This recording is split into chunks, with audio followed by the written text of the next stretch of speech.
l'heure n'est plus aux solutions molles, aux compromis. Ce que je remarque, c'est que vous avez certains, des rhumes par exemple, qui peuvent se guérir par un peu de repos et de l'homéopathie. Et puis après, vous avez des maladies sérieuses qui méritent des remèdes radicaux. Moi, je pense que là, depuis l'année qu'on vient de passer, on a vu que les docteurs Barnier et Bayrou nous proposaient de l'homéopathie et on a vu ce que ça avait donné. Ça ne donne rien, ça ne donne aucun résultat. Et le docteur Zemmour et Info, qu'est-ce qu'il nous propose? C'est de renverser la table. Malade à la fin. Absolument pas. L'objectif, c'est de le guérir, c'est de redresser le pays. Regardez ce qui se passe dans les pays où les peuples ont élu des dirigeants qui leur proposaient vraiment de renverser la table et pas juste des petites mesures paramétriques et conjoncturelles.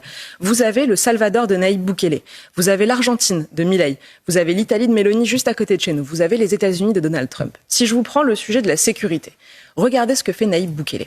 Il est arrivé au pouvoir en 2019. À peine arrivé, il a construit 70 000 places de prison en 7 mois. Ça, c'est pas un petit changement.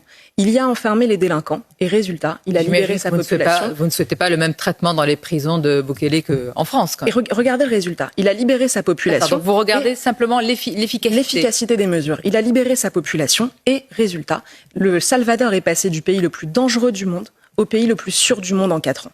Vous n'avez pas d'homicide en 1000 jours. C'est ce que vient d'annoncer le gouvernement salvadorien. Nous, si vous regardez juste sur Google hier, homicide en France, vous en avez déjà 3.